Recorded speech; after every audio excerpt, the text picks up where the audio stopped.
35 வயசான auto driver கடத்தி கொடூரமாக கொலை செய்யப்பட்டிருக்காரு. தந்தையை கொன்ற வழக்கில் தொடர்புடையவரை 8 வருஷம் காத்திருந்து மகன் பழிக்கு பழி வாங்கிய பயங்கரம் இது. திருவண்ணாமலை மாவட்டம் செய்யாறு அடுத்த பிரம்மதேசம் பகுதியில் உள்ள ஒரு டாஸ்மாக் கடை அன்று கொலைக்களமாக மாறியிருந்தது. ரத்தம் வழிந்தோட தலையில் வெட்டு காயங்களுடன் கொன்று வீசப்பட்டிருக்கிறார் ஒரு வாலிபர்.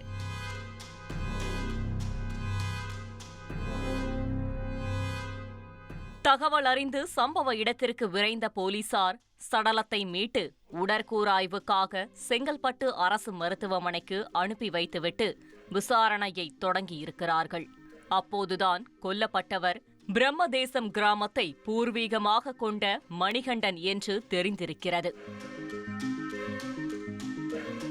35 வயதான மணிகண்டன் சமீப காலமாக காஞ்சிபுரம் தாலுகா வெங்கடாவரம் பகுதியில் வசித்து வந்துள்ளார். ஆட்டோ ஓட்டுநராக வேலை பார்த்து வந்த மணிகண்டன் சம்பவத்தன்று கறி வாங்குவதற்காக காஞ்சிபுரம் செவிலிமேடு பகுதிக்கு சென்றவர் அதன் பிறகு சடலமாகவே மீட்கப்பட்டிருக்கிறார். தொடர்ந்து கொலையாளிகளை பிடிக்க தனிப்படை அமைத்த போலீசார் தீவிரமாக விசாரணை மேற்கொண்டுள்ளனர். அப்போதுதான் பிரம்மதேசம் பகுதியைச் சேர்ந்த விஜய், வேல்முருகன், குத்தனூர் கிராமத்தைச் சேர்ந்த பொன்னுரங்கம், சித்தன்னக்கால் கிராமத்தைச் சேர்ந்த 17 வயது வாலிபர் உட்பட 4 பேர் காவல் நிலையத்தில் சரணடைந்துள்ளனர். அவர்களிடம் நடத்திய விசாரணையில் மணிகண்டனின் கொலை ஒரு பழிவாங்கும் படலம் என்று தெரிய வந்திருக்கிறது. கடந்த 2017ஆம் ஆண்டு மணிகண்டன் அவரின் நண்பர்களுடன் பிரம்மதேசத்தை சேர்ந்த பாஸ்கரன் என்பவரின் விவசாய நிலத்தில் அமர்ந்து மது அருந்தியுள்ளார். இதனை பாஸ்கரன் தட்டி கேட்டதால் 2 தரப்புக்குமிடையே தகராறு ஏற்பட்டிருக்கிறது. அந்த விரோதத்தில் போதை கும்பல் பிரம்மதேசம் டாஸ்மாக் அருகே பாஸ்கரனின் தலையில் கல்லை போட்டு மிக கொடூரமாக கொலை செய்துள்ளது.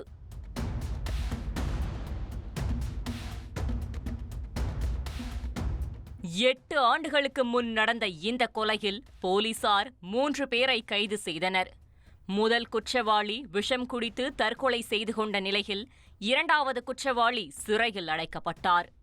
ஆனால் ஏத்திரியாக அறிவிக்கப்பட்ட மணிகண்டன் மீது குற்றம் குறைவாக இருந்ததால் அவருக்கு எளிதில் ஜாமீன் கிடைத்துள்ளது. அன்று முதல் மாமியார் ஊரான காஞ்சிபுரம் பகுதியில் ஆட்டோ ஓட்டிக்கொண்டு குடும்பத்துடன் வசித்து வந்திருக்கிறார் மணிகண்டன். அது விஜய்க்கு சுத்தமாக பிடிக்கவில்லை. இந்த விஜய் வேறு யாருமல்ல, மணிகண்டனின் நண்பர்களால் கொல்லப்பட்ட பாஸ்கரனின் மகன்.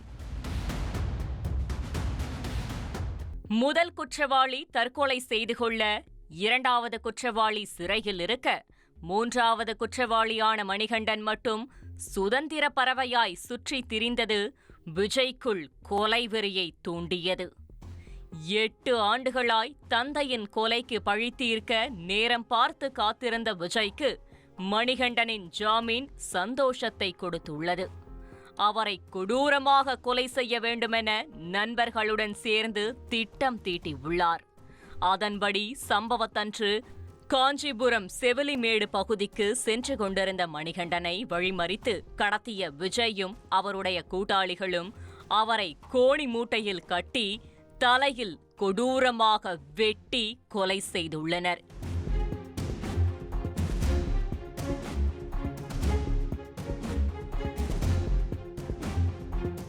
தந்தையை கொன்ற அதே இடத்தில் மணிகண்டனின் சடலத்தை வீசிவிட்டு எஸ்கேப் ஆகி இருப்பது விசாரணையில் தெரிய வந்துள்ளது.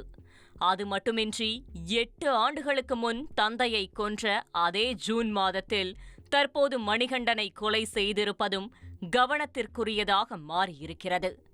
சரணடைந்தவர்களிடம் பெறப்பட்ட வாக்குமூலம் அடிப்படையில் வழக்கு பதிந்த போலீசார் விஜய், வேல்முருகன், பொன்னுரங்கம் ஆகிய 3 பேரையும் செய்யாறு குற்றவியல் நீதிமன்றத்தில் ஆஜர்படுத்தி வேலூர் மத்திய சிறையில் அடைத்துள்ளனர்.